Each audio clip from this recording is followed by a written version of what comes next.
Hello, welcome to the G.I. Joe New News Classified Reviews. My name is David T. Allen, or if you would like, Super Dave 817. If you would like to see more of this content, please like, share, and subscribe, and hit the notification button for future videos. Thank you and enjoy.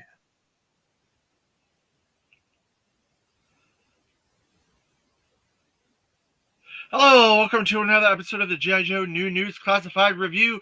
I am David Allen, or if you would like, Super Dave. We are here to talk about Dreadnok Buzzer, the second in our original vintage Dreadnoks, number 106. I want to say thank you to everybody in the chat. Hello, thank you for joining us today. So this is going to be a fun one because Dreadnoks are really cool. I love me some Noks a lot. And so I hope you guys enjoy this video. So like we talked about not too long ago with Ripper, the Dreadnoks were kind of a something that Ron Rudat wanted to do to make a kind of a biker gang type feel to these guys. So let's get into a little bit of the history with, again, creating the G.I. Joe, A Real American Hero by Dan Clingsmith Jr. This is volume number 6 again with all the Dreadnok information. So let's see. We're going to go into the regular Dreadnoks here, which has all 3 of the original Dreadnoks, Buzzer, Ripper, and Torch on there. And we'll read off what it says. It says, the inspiration of the faction Dreadnoks came from the movie Mad Max. Ron shared that he wanted to create a group of misfits that would cause chaos wherever they went. One of the unique things about the Dreadnoks are their use of non-traditional weaponry, right? So then we did Ripper the other day, and now we're going to do Buzzer. And there's Buzzer. Now, Buzzer has a lot more variations on his file card than Ripper did. Ripper had 2. Buzzer has 3 different variations from around the world for his file card and the U.S. So let's get into Buzzer a little bit. Alternate names NA, year release 1985, designed by Ron Rudat. Ron Rudat designed most figures and vehicle drivers from 82 to 87, with the exception of a handful that he did not do that were vehicle drivers. So let's see. With a piercing nunchuck axe, an enhanced chainsaw Buzzer was equipped to do major damage to Joe vehicles. Dressed in a shirt with a dog tags of his victims hanging off his pocket, Ron armed Buzzer with smoke grenades to help assist when escaping from the Joes. So he made him into like a character that steals a lot of stuff from Joes. So that shirt that he's wearing on there is a shirt that he stole from Joe, and you can see it's hanging some dog tags from there from his victims, similar to Ripper, who had the necklace of dog tags as well. Good morning, 610 Yojo Daddy. Thank you for joining us today. We're talking about the Dreadnoks. So then there's a little bit of a turnaround there on the bottom of the page. You can see the turnarounds. And then there's all the file cards on the left side there.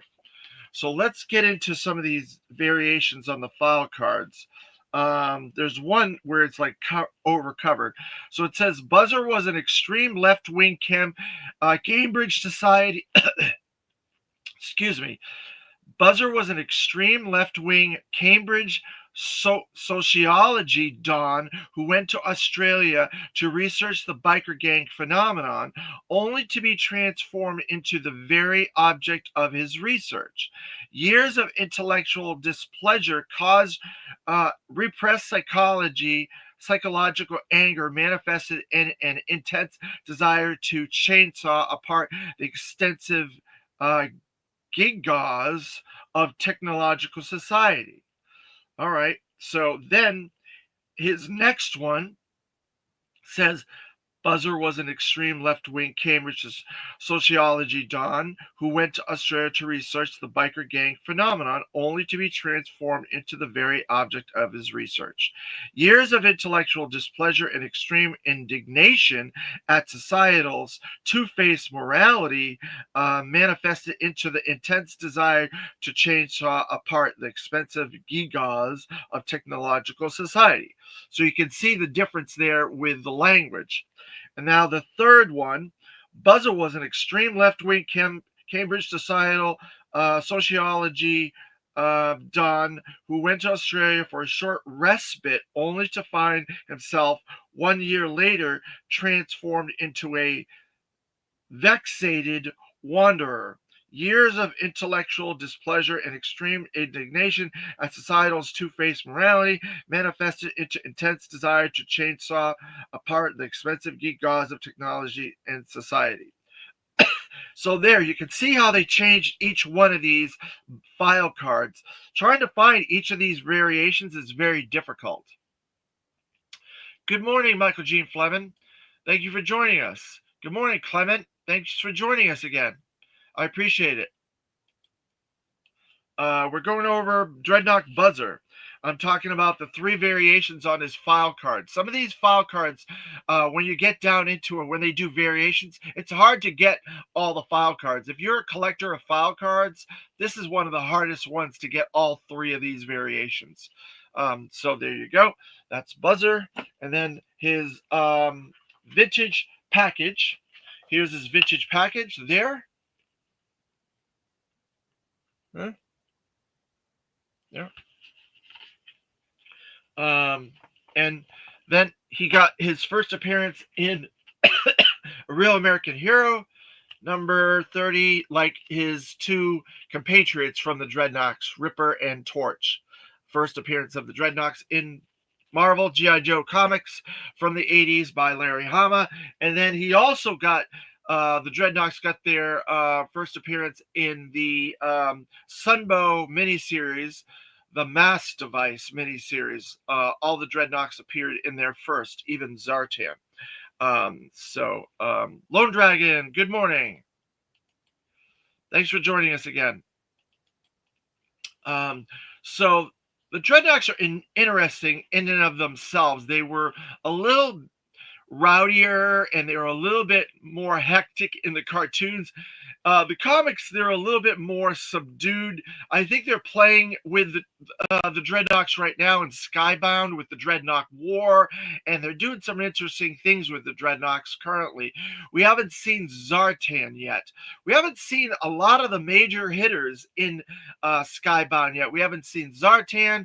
We haven't seen Snake Eyes. We haven't seen a lot of characters. They've been really eking out the characters a little bit here, a little bit there.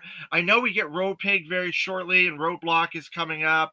Some of the mini-series, like the Scarlet and the Destro and the Cobra Commander and the Duke miniseries, we got other characters. Like in the Scarlet miniseries, we saw Storm Shadow, we saw Jinx. So we know that the Arashikage does exist, but that's all we've seen. In Destro, we got to see Dark Lawn created. We also got to see, obviously, Tomax and Samat in that. I don't think they've appeared in the main series yet, but Destro has. In Cobra, we saw Cobra La and a lot of those characters, and they have not appeared in the regular series either. And in Void Rivals, we've seen some other members of Cobra La as well. With Pythona. So they're spreading a lot of the characters into a bunch of different series. So I'm curious where we're going to get Snake Eyes and Zartan and characters like Firefly and Spirit. I would love to see a lot of those because a lot of those are some of my favorite characters, you guys know. I would like to get more Tomax and Samat and the Crimson Guards and stuff like that as well. But we're talking about Buzzer. So let's see. So here he is. He's got a nice smiley face on there. He's got his glasses. He's got his chainsaw ready to go. It's number 106 in the line. Again, this is the first time we've opened all these figures up. We're now up to 106. and we're up to I think 14 vintage package figures with the Cobra Eel on the last video. So we're moving along. We're going to get into some really cool stuff coming up very shortly. So make sure you guys keep tuned to the channel, like, share, hit that notification. Sharing at the moment is a very big part of this channel because I'm sharing on a bunch of Facebook channels, like 30, and on YouTube and stuff like that, and it's growing, but sharing is the most important thing. So if you guys wouldn't mind doing that, it would really help the channel out to grow, and I appreciate all you guys joining me in this.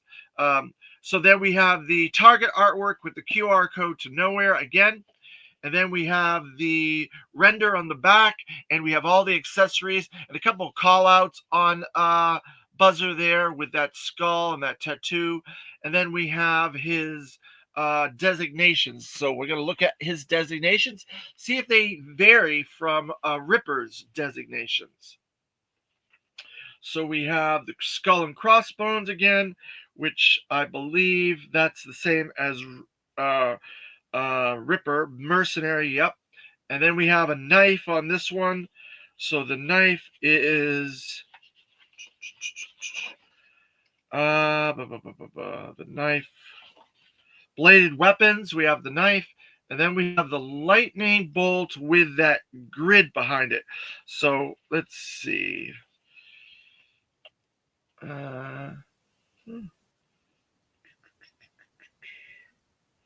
We have the grid and we have the lightning bolt, but we don't have the two of them together. So that is a different designation. I don't see that.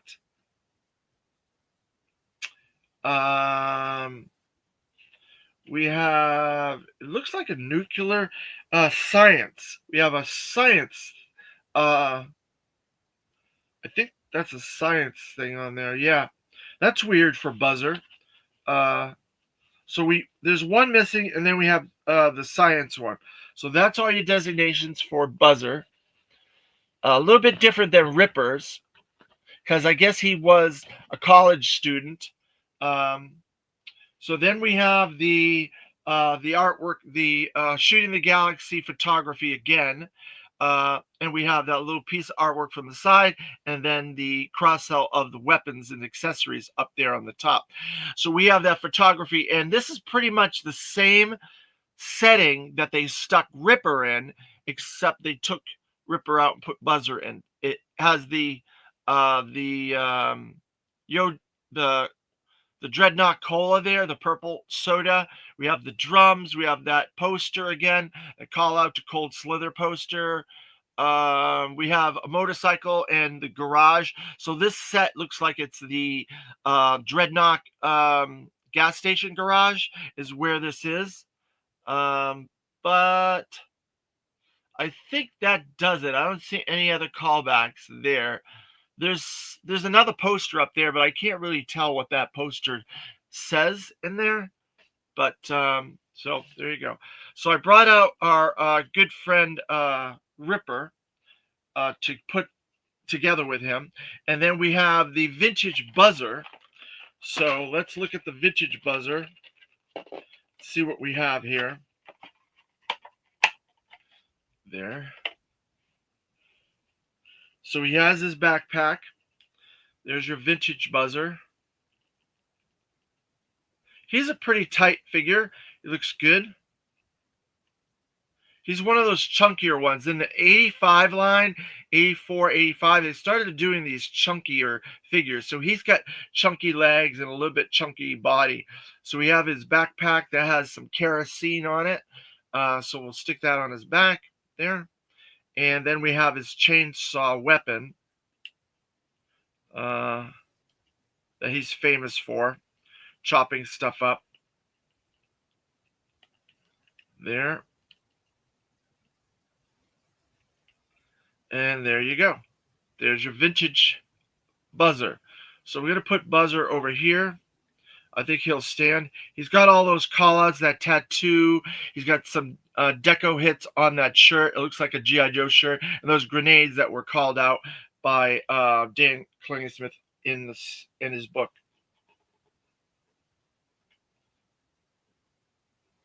There. All right. So then we're going to get into the classified buzzer.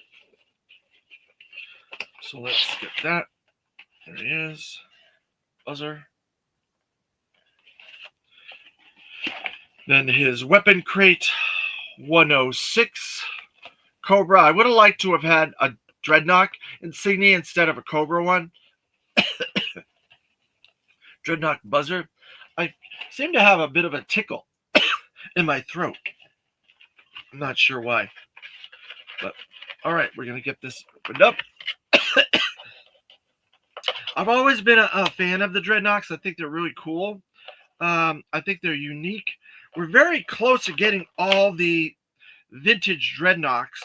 They're going to be doing a Zanya, and they're going to be doing a Zartan Ninja Force Zartan coming up. They did name onlys for both of those.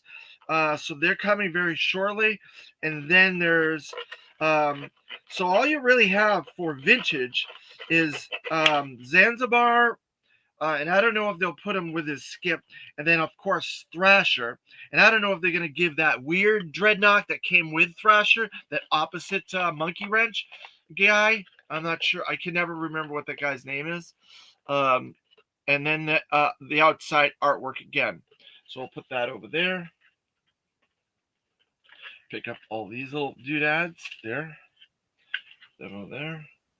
So he looks very similar to his vintage, just off the top. I have a hard time with these thighs, trying to get these thighs to swivel to the right position. They are very, very sticky. You got to be careful that you don't break the waist on these. There. So you got to watch those thighs there, and you got to watch that crotch. So you have to be careful about these figures because the thighs do stick, and when you're trying to turn them, you could break the crotch, and you don't want to do that. So you have to be mindful when you're opening these up that you're trying to turn these joints and things like that. But he's definitely got a bit of a thinner body. The jeans, of course, again, are a little bit different colored. Not much different than the vintage one, a little closer, definitely, than the vintage one. So there he is. He's got those pads on his legs, similar to the ones he's got there. They have holsters on them here, whereas those don't have holsters. And he's got some knee pads. That's new. He definitely has the same crotch because it has that call out of that skull and crossbones right there. And then he has those dog tags from his shirt that call out that they said in Dan's book. And then the grenades, the gas grenades, but pretty much spot on vintage version almost. He's got a little bit of a like a sheriff's badge there, gold sheriff's badge there. I like the face printing on him. I've got to say the Dreadnok's face printing are pretty good. This is the second one we've undone and reviewed, and he looks pretty good. I like it. And then there's that call out of the tattoo on his arm there, like the vintage one, similar. He comes with the ponytail. He's got brown gloves and like these brown wrist things. I guess those are supposed to show that he's wearing gloves. That's like an extra part of that, those gloves. And one of the interesting things is they show like the hair on his arms, and they painted that hair so it looks like he's got hairy arms. That is new. That is another level of paint deco that we've not seen in classified. And then he has the silver belt and the green harness there. It's part of the shirt, so it's not a secondary. And then he's got the brown boots that he had The boots that he had there, they look like cowboy boots. These look more like industrial type work type boots, whereas the other ones look more like cowboy boots. Um, so all the articulation points, he's got the butterfly shoulders, double pin elbows, double pin knees. He's got the foot rockers. He's got the thigh, the calf. He's got the wrist. He does not have the secondary wrist. He does have the secondary ankle. He's got the crotch and waist and the ab crunch. All the normal articulation points. The head rocker articulation, and again, he's got more of that blonde hair there in that neck area, painted deco as well. Good morning, Sean Jones. Thanks for joining us again.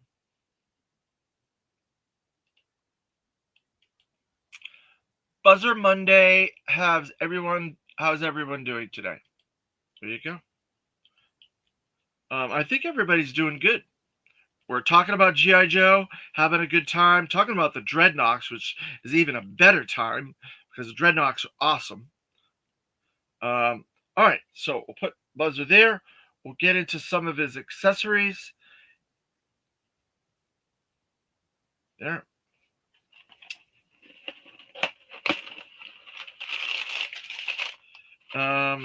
We got his bag, G.I. Joe Cobra bag again.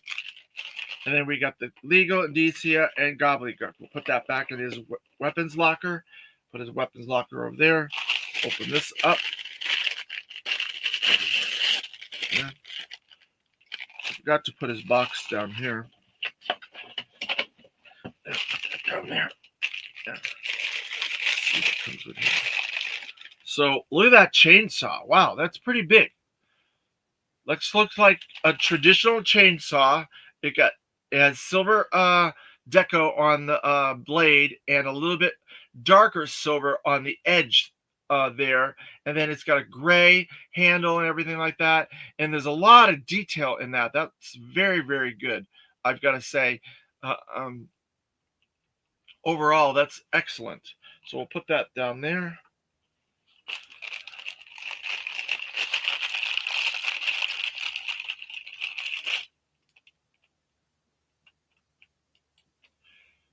Sean Jones. Clement, hope you all have a great start to your week. Thank you. Then he comes with this axe. This is new because he did not come with this axe in the vintage. So there's like these big blades, right, with a bat, and there's a lot of steel and stuff that keeps it attached, and he's got barbed wire around the end of it there. And there's a couple of different decos on this silver and black and gray and stuff like that. That's an interesting new piece that they gave him. A little bit more Mad Maxian, like they said in Dan's book when they did this. So then, let's see. You have a bunch of other stuff. Then you have one of these little doodads with some silver deco with chain and a handle. The handle's in a darker brown, but that's another cool thing. And then he has a knife with a little silver deco and a brown on the hilt. We'll add that to one of his holsters. He's got a holster on his right leg and on his left. One is for the knife. There's that one for the knife. And then he's got a pistol. The pistol has a little bit of cloth on it to hold the handle there. It's a little brown deco on it and some gray. So we'll put that in his other holster on his left leg. So there. And then he has a pair of glasses like Buzzer. I mean, like Ripper. He has the one that he shows on the artwork, the little circle, like Beatles type glasses, except they're not red, they're black. Let's see. Now, people were saying they had a hard time keeping his glasses on. So we're gonna try to put them on, see what happens. All right. Well, I had them on for a second. Yeah, I can see these glasses are not very sturdy on him. So we might have to use sticky tack or something to hold those on. But there's his glasses on him right now, but I don't think they're going to stay. There. All right. So let's see. There's nothing else in the package. Put that away. I'm going to try to get his chainsaw on it. Now, his chainsaw is different than the vintage one. If you look at the vintage one, it's like a gun. This one's more like a actual chainsaw. So they did change those two up. So I'm going to try to put that on him. I'm going to take his glasses off because I don't want to lose them and have them fall on me. So let's see. We have this handle here. I'm going to try to put it in this hand, and I'm going to have his other hand hold it from the top. There, like that. So we do that, and then we do this, and we'll see if that works. Yeah, that works. Kind of looks good, right? Yeah, there. So then he has some extra accessories that we can't use. And then we have his glasses. He doesn't have a backpack, so his accessories won't go on his backpack. So I'm going to try to get the glasses back on there.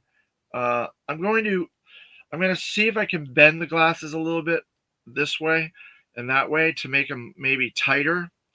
We'll see if that works. There. To make them tighter to the head. We'll see how that works. Maybe that will grip the head a little bit better.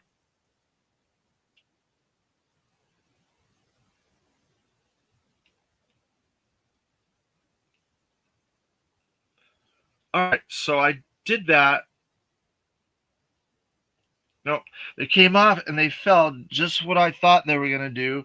And now I don't see them down there. I have to look for them after. But they're down there. They fell.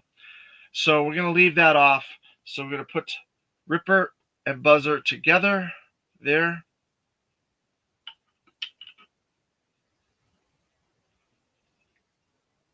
So we got two of the Dreadnoks.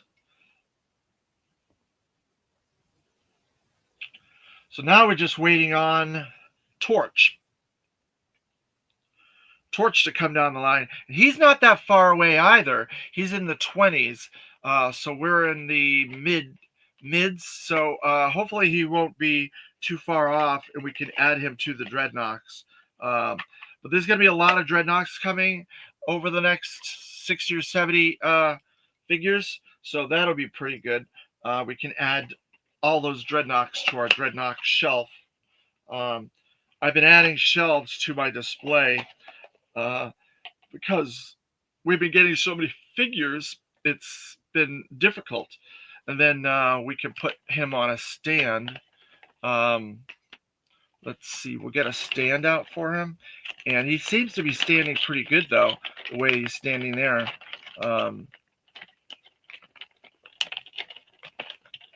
There, we'll put him on a stand, and then we will be done with Buzzer. Since we lost his glasses, we'll have to dig those up later.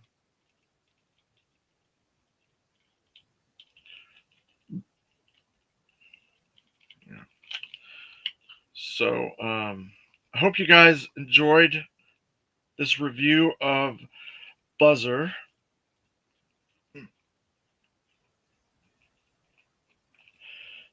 Putting figures on stands is tough too. They don't want to go in the stands. I'll do that later as well. I'll have to look for his glasses. So our next video is going to be a redeco of a character we've already gotten for a subline. So it's not going to be that familiar. It'll be pretty familiar to you guys. So we'll be doing that one next. And then after that, we got a brand new character and a really cool character that's coming up next. So I look forward to showcasing that figure. And then we got, after that, another brand new character that has never been in the line before. So that gives you a little bit of insight as to the next 2 or 3 figures coming down the road. We're going to try to get this moving again in a little while. Probably we'll do a fairly large video on the weekend with the a subgroup. We're going to do a bunch of stuff with this particular subgroup. We'll be doing that on the weekend.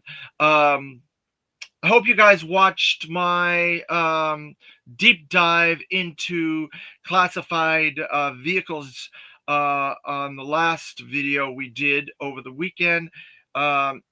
Comparing and contrasting classified to vintage vehicles and the possibility and what we could possibly get in the future for vehicles through the different layers of classified, the $100 price point, the $150 to $250 price point, and then the HasLab price point, and the different things we could get. So that was an interesting discussion. I appreciate all you guys joining me for that chat yesterday or the day before or whatever it was. That was fun. So we've got a lot more vehicles coming, and I look forward to showing a lot of that, those vehicles. They're coming very, very shortly. Probably around, I would say 10, 11, and 12 are all vehicle related, G.I. Joe classified vehicles. So we're going to get a bunch of vehicles, and they're going to be some really fun videos to do with you guys. What else? I think that covers it for Buzzer, and I think that is going to do it for today. I don't have anything else going on to let you guys know about. I'm trying to get some more interviews for you guys as well, so stay tuned for that in the future. And I think that's going to do it. Unless you guys have some questions about the Dreadnoks, Buzzer, Ripper so far, classified Dreadnoks. I think we can call this one quits. What do you guys think? Are we good? Alrighty. Thank you again, everybody. You guys have been great as always, and we will see you in the next one. And this is a big Dreadnok episode, so Dreadnoks rule!